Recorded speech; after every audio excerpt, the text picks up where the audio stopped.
দেখেন, রমজানের আর শেষ কয়েকদিন আছে, খুব বেশি আমল এবার করতে পারি নাই, সওয়াবেরও ঘাটতি আছে। দয়া করে দুই একটা গালি টালি দিয়া আমার কিছু গুনাহ যদি নিতে চান, কিছু সওয়াব এই কন্টেন্টের মাধ্যমে আদায় করতে পারি, খারাপ কি, তাই না?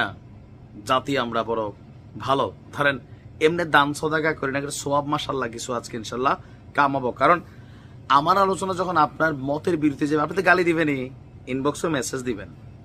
এই জাতি আপনি সুযোগ পেলে মব তৈরি করে ফেলান, আমার কল্লা, মানুষের কল্লা বিভিন্ন সময় ফালানোর মতন অদ্ভুত মেন্টালিটি আপনার ভিতরে কাজ করে। একটাই কারণ, আপনার মতের বিরুদ্ধে কেউ কথা বললে তারে গাইরা ফেলতে হবে, রাইট?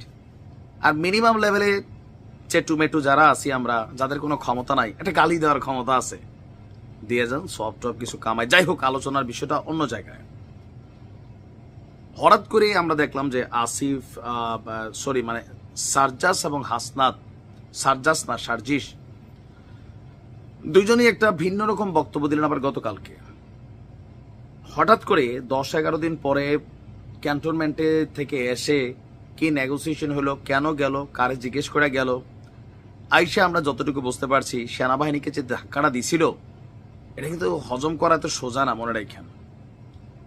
আবার রাত্রে ঠান্ডা মাথায় চিন্তা করছে, এটা নিয়ে আলোচনা হয়েছে, সমালোচনা আছে। পক্ষের তারা কয় ক্যান্টনমেন্ট দখল করে ফেলা হোক।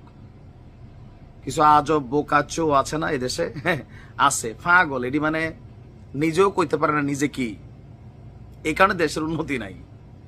তো যাই হোক, এরকম নানান বক্তব্যের পরে দিনভর সেনাবাহিনী থেকে কোনো রকম বক্তব্য আসেনি। হঠাৎ করে আমরা দেখলাম যে একদিন আগের বক্তব্য আর একদিন পরের বক্তব্যে কিছুটা পার্থক্য। যেমন হাসনাত যখন বলছিলেন তাকে ক্যান্টনমেন্ট থেকে প্রেসক্রিপশন দেওয়া হয়েছে, তিনি কারো নাম মেনশন করেন নাই। আপনার বুঝতে হবে তিনি সেনা প্রধানের কথা বলে নাই। আসিফ, উপদেষ্টা আসিফ বলছে আরেকটা প্রেক্ষাপটে যে 5ই আগস্টের ইস্যুতে সেনা প্রধানের ভূমিকা নিয়ে বক্তব্য দিয়েছে। বাট হাসনাত সেনাবাহিনী নিয়ে বক্তব্য দিচ্ছে যে ক্যান্টনমেন্ট, এখানে কোনো কর্তা ব্যক্তিদের নাম সে মেনশন করে নাই, লাগছে পেস। তো এটা নিয়ে নিশ্চয়ই তলে তলে সেটেল হচ্ছে, অথবা বিষয়গুলো যে বইলা ফেলছে এগুলোর আবার সামাল দেওয়ার জন্য হয়তোবা কোনো ফোন টোন বিভিন্ন জায়গা থেকে আসলেও আসতে পারে।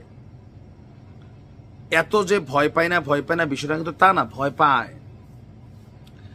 ডিবি হারুনের সামনে যখন স্টেটমেন্ট দিল গণমাধ্যমে, তাদের পরিবারও, আমরা দেখলাম তখন ভয় পায়। তখন দেখলাম যে এরা আন্দোলন প্রত্যাহার করে ফেলছিল, খেয়াল নাই, ভাতের হোটেলে নির্যাতন হয়েছে, ভয় তো পাইছে। পরিবারও দেখলাম হাইসা ঘিসা ভাতটাত খেয়ে গেছিল হারুনের সাথে। আমরা বুঝতে পারছিলাম যে ডিবি হারুন বন্দুকের নল হয়তো তাক করে রাখছে, তারা তো এখন বলে যে গুলি খাইতে পারবে, তখন কেন খাইলো না? তার মানে সবাই ভয় পায়। এরকম হইতে পারে কোনো ফোন টোন নানান ভাবে, অথবা এই যে বক্তব্যটা দিছে কতটুকু সঠিক, কতটুকু যৌক্তিক, সাক্ষীকে, প্রমাণকে।